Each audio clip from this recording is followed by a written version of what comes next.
All right, guys, I'm super excited about this one. Goodbye, old friend.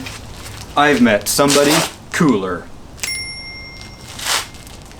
How you doing? This is the F40 C4 TMP 12-volt car refrigerator. It is a compact, affordable option that comes in at under $300. I'm going to set it up in my car, test how it works, show you what fits inside, and give it a try on a camping trip. The fridge was provided to me to test and review. However, I haven't been paid to produce this video. I will admit I'm excited to have a fridge at all, and so I may sound happy and excited. I'm not trying to sell you anything. I'm just trying to tell you about this particular fridge. I've got nothing to gain if you buy it, nothing to lose if you don't buy it. So this is the fridge that I've got, and I'm going to tell you what I think. Along with the fridge, there is the 12-volt power supply for your car, an AC power supply so you can plug it into your house, and a manual. Let's talk about some first impressions here. I haven't plugged it in yet or used it or anything, just taken it out of the box. The first thing that I notice is that the whole thing feels much sturdier than I was expecting. I mean, I've looked at various versions of affordable fridges on Amazon, and I have to admit that I was under the impression that they were going to be a little flimsy feeling. But this thing feels reassuringly well built. I'm pleasantly surprised. There are handles built into each end that make it very easy to manipulate. The lid has shallow cup holder spaces molded in, as well as a ruler across the top to measure your fish, like mini coolers do. It is in centimeters, so if you're an American, that's probably not going to do you a whole lot of good. There's a little compartment built into the lid here, and I'm not quite sure exactly what the purpose of that is. It's too small for either of the power supplies to fit into, so it's not for carrying the other power supply. I guess I'll just see what that comes in useful for.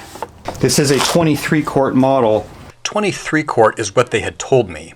I see that the Amazon page says 24-quart, but I measured the interior space and the cubic inches convert to roughly 21.5 quarts. And while the tub itself doesn't look huge, part of that capacity comes from this cavity in the lid. So stuff can be standing up tall in here or a little bit piled up and still be contained in the fridge. Once I've got this set up and running, we'll test the capacity and put some different things in here and just give you a better idea of what you can actually carry in this.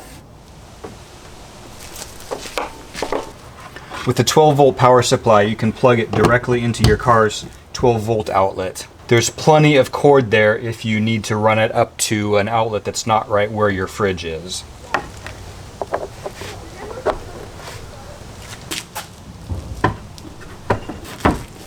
So when you're driving, the fridge can run right off your car's 12-volt power. Now when you're camped at night, you can continue running it off of your car's battery. The fridge has a couple of modes to help make that safer. First of all, it's got a max cooling mode and an eco cooling mode so that it runs on a lower power level in the eco mode.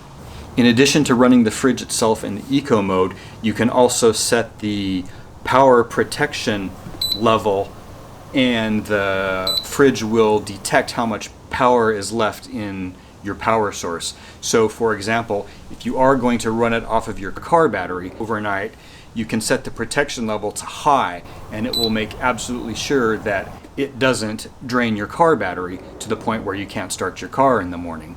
If you're running it off of a device like the Jackery, then you can leave the power protection setting on low because there's no concern about starting your car in the morning.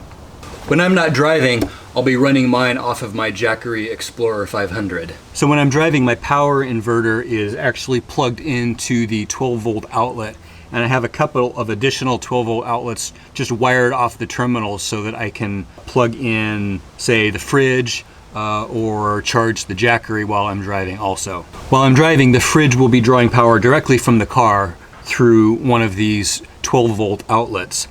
and in the evening I will just have to plug it into the Jackery. I don't anticipate any issues with the Jackery being able to keep the fridge running at night for multiple nights, as well as doing its usual duty of recharging my phone, my iPad, my drone batteries, camera batteries, whatever else still needs to get recharged in the evening. I do have a long trip coming up very soon, and we'll see how it all works together. The inside of the fridge is clearly smaller than the inside of my cooler. Add a bag of ice to the cooler, suddenly the capacity goes way down, and on top of that, the cooler, which initially weighed less than the fridge, now weighs more than the fridge.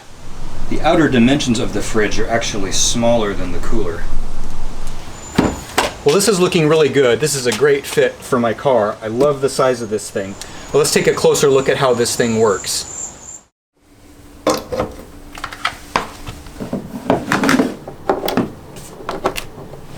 Having the ability to plug it into your AC house current is nice because you can pre-cool it before putting it in your car. It can also simply serve as a refrigerator inside if you need one.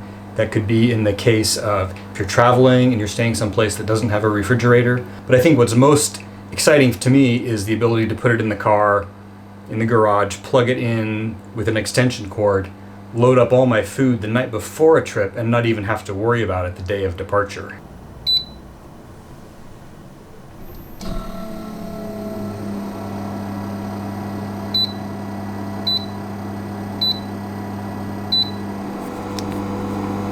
It's 5 o'clock in the afternoon. The fridge is at 61 inside. We'll see how long it takes to get down to temperature. It does make a little bit of noise that you can hear in a quiet room. I mean, it's a fridge, it's got a compressor, it's got to run. It has to make a little bit of noise. It seems reasonable to me. The readout continues to show its current temperature here. It's now dropped 10 degrees, and it's now 5:14. It's been a little less than 10 minutes to get it down 10 degrees. All right, it's already got it down to temperature. It is 5:21 p.m. So that took about 15 minutes to get from 61 degrees to 36. So about 15 minutes to get it cooled down and ready to use. That's pretty good. All right, I got a bag of groceries here. Let's see what we can do.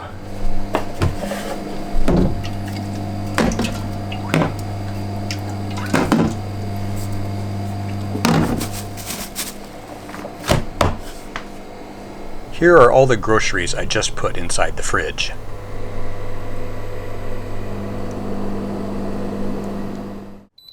This has a pretty nice temperature range. It can be as high as 50 degrees.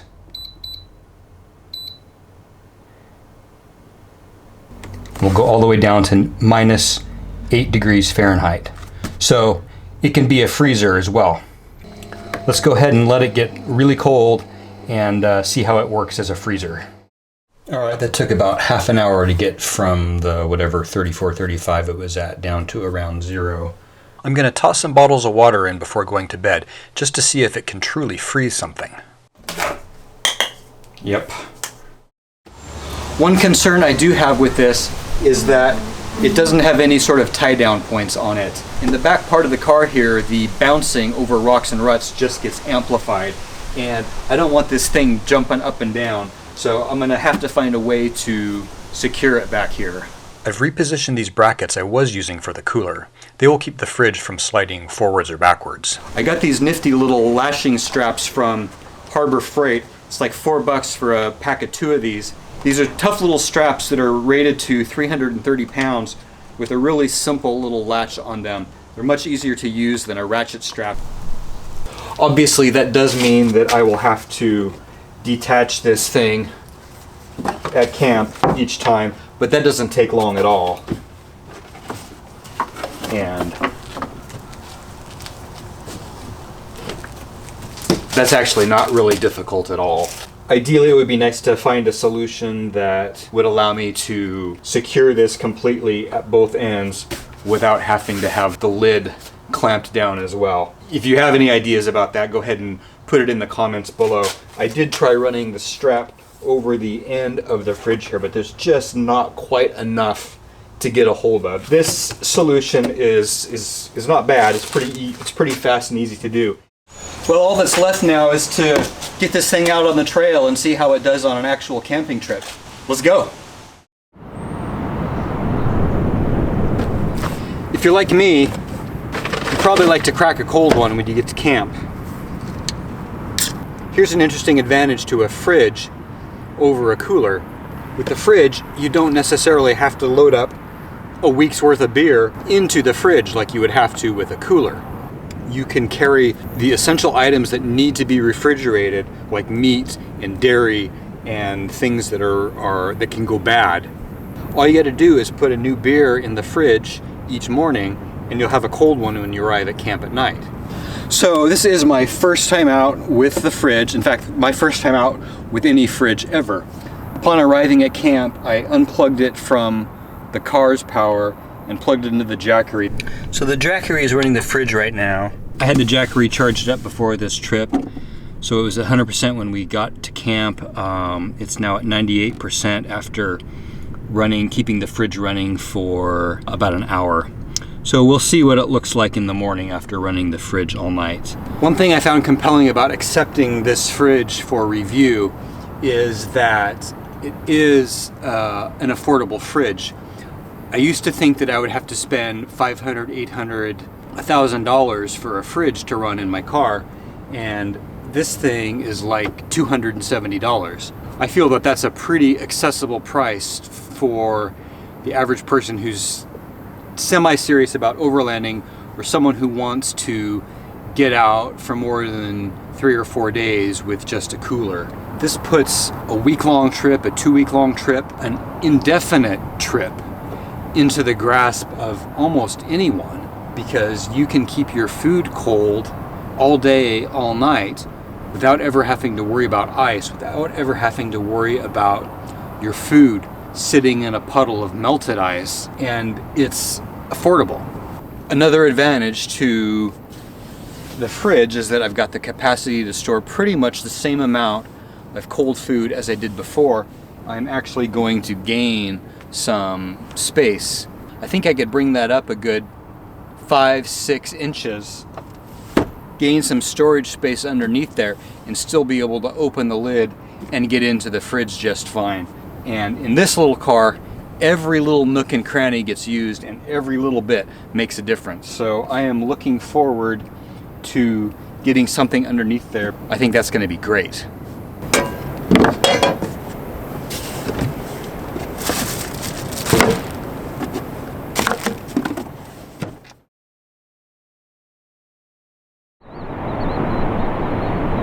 All right, so I've got camp all packed up. It's about 6:45. It's finally starting to get light out. Fridge is still going strong. It's been running all night off of the Jackery.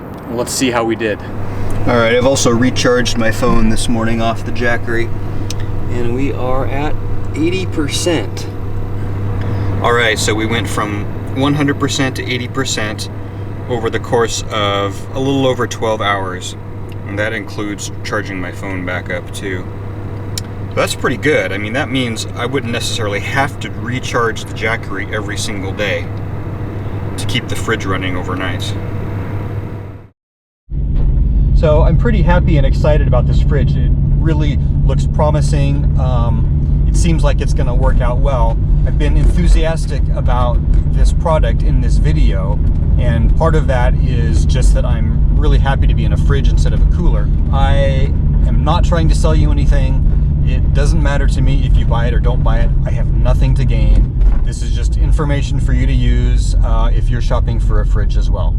Admittedly, I have no other experience with car fridges, so I have nothing to compare this to. All I've done is given you my impressions so far. I am taking this out on a week-long backcountry excursion in just a couple of days. If you're subscribed to my channel, you can follow along. You'll definitely see it in use, and I will definitely be letting you know if there are any issues with it. All right, thank you for watching, and I'll see you soon out on the trails.